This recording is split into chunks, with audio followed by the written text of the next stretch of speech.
Welcome back, everyone. Today I'm going to show you how to change some brake pads and even the brake rotor in your vehicle or even a light truck. So let's go ahead and get started. Now, if you don't have power tools, make sure that you loosen the lug nuts before raising the vehicle. This would be much more difficult to do so. You don't need to take them all the way off at this point, just crack them free.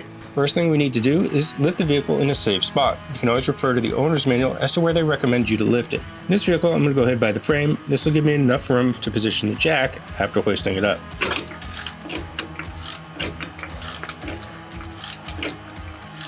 Once you've hoisted the vehicle, then you can place the jack stand in place to make sure that you're safe. At this point, you can remove the lug nuts and take the wheel off.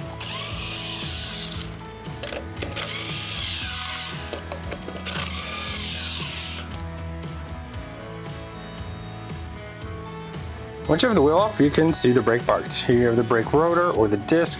Here's the brake pads, and this is the brake caliper. We need to remove two bolts holding the caliper in, one here and one down there, in order to get that off. Now, if you're working on the ground like we are here, it can be difficult to get enough leverage in order to break the bolt free. What you can actually do is hold it, take all the slack out of it with one hand, and then hit your ratchet. Now, after breaking that free, the slide may actually be stuck to the bolt. You'll notice when you go to turn it that will turn as well. So what you need to do is get a proper size wrench and hold that while loosening the bolt that holds the caliper.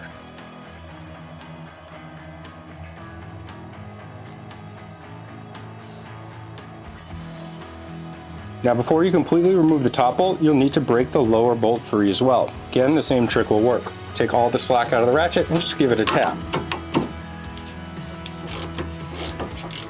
Once free, you can then hold the slide in place with your wrench and loosen the bolt. Once the top and lower bolt are free, the caliper may still be stuck, and you can just give it a gentle pry, giving some even pressure to the top and the bottom, and you should be able to work that off.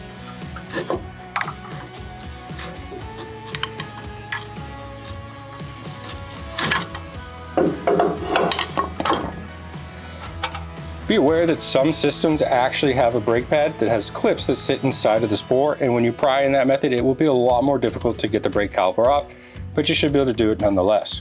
This is a caliper compressor tool, and it's available at most parts stores. You can often either borrow them or even buy one for relatively cheap. The instructions for using this tool will be available when you get it. However, you can insert this here in order to brace it, and then pumping the compressor will allow you to push that piston in. This piston should go in very easy. If it doesn't, then the caliper itself may need to be replaced. Under this cap is the bleeder screw, and repair manuals will tell you to open this up before pushing this piston back in. However, depending on where you live, that may not be feasible. In the area I am, there's enormous amounts of rust, and typically these break. So in servicing the brake systems, we just leave them shut.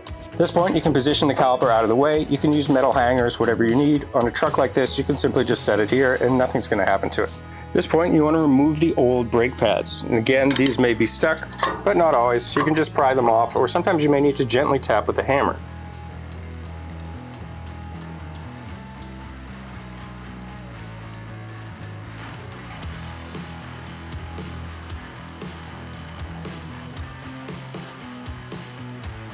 You can see the brake lining of the old brake pad actually broke off, and that's how stuck these can be in areas with rust. Further, what you can barely see here is actually the lining or the remaining of the brake pad. Not this thick part here, but actually that smaller section here. And there's a discard thickness. When it gets so small, this is when these need to be replaced. A lot easier to see on the new pad that has an enormous amount of lining. As for the brake rotor, there's a number of reasons that this could be replaced. The surface area could be pitted, which this one is not. The rust lip around the edges could be even larger. This one is not in terrible shape. Or the thickness could have worn down to such a point that it needs to be discarded as well, because the rotor could become warped from heat. If you're replacing the brake rotor, there's two more bolts that you need to remove, one here and one up here. After doing so, you can give the rotor a tap from the other side. Now, if you're reusing the rotor, it's important that you do not hit it here, because you may damage it. You actually want to hit on what's called the hat in order to break this free.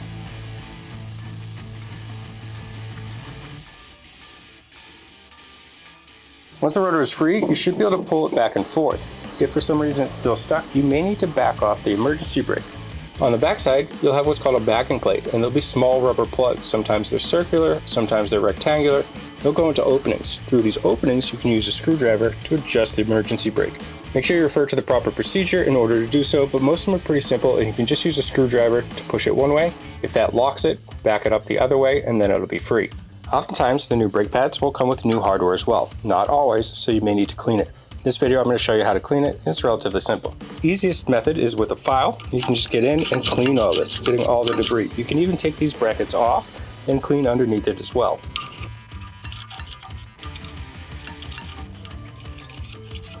It's also worth noting that if you're changing the brake rotor as well and you remove the entire bracket, it's a lot easier to clean off of the car. If you're just doing the brake pads, this is quick.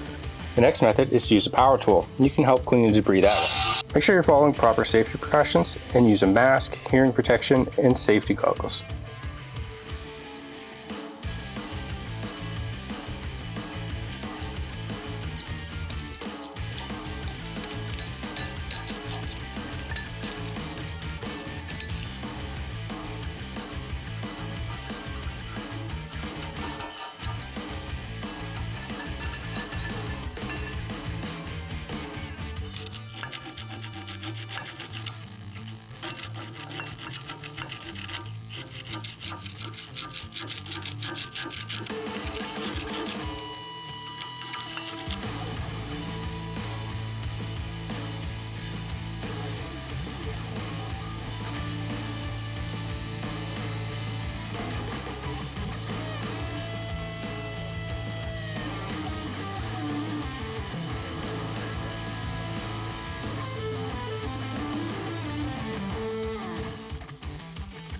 Next thing we'll do is lubricate the slides, and they can be different from the top and bottom, so do them one at a time if you have any concerns.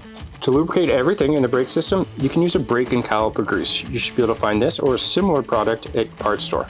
All I've done is apply some to the slide, and then we're going to work it within the bore, and that'll be just fine. Same thing to the bottom. Now if you take these out and they're all gummed up or just don't look great in general, you can clean them up with a wire wheel. Anything like that will also help. Make sure that they're going to move freely once you install them. If the boots swell up, you can just pull back a little bit and then push it in, and that'll allow the air to get out, and then you'll be able to insert it without the boot being swollen. For lubrication, you want to make sure that any parts that will touch something else are lubricated. So we're going to do the ears, even the edges here. That means that when it slides, there won't be any noise. You can see all the parts that are going to contact onto those clips are going to be nice and lubricated. Since we've now cleaned everything, this pad will slide in no problem. Again, you do not want to hammer these in place. Same thing to the other brake pad, and slide that in from behind. The lining in the brake pads should sit flush against the brake rotor. You can see the rotor moving back and forth, and the lining is up against them, and these pads should move nice and easy. The last thing to lubricate is where the brake caliper is going to touch the brake pads on both sides as well. You can do the two ears as well as the piston, or you can just apply the lubrication to the pads itself. Either way will work as long as you have it in the correct places. At this point, you can place the brake caliper back on, and you may need to push the slides in order to get the ears in, and then you can attach the bolts. Hold the slide in place while you tighten the bolt for the caliper and torque it to specifications. After finishing the brake job, it's imperative that you pump the brake pedal. That means to get in the vehicle before starting it and to press the brake pedal several times until it becomes firm again. This will push the piston and the caliper back out to contact the brake pads so the vehicle can safely stop. As always, thanks for taking the time to watch, and have a great day.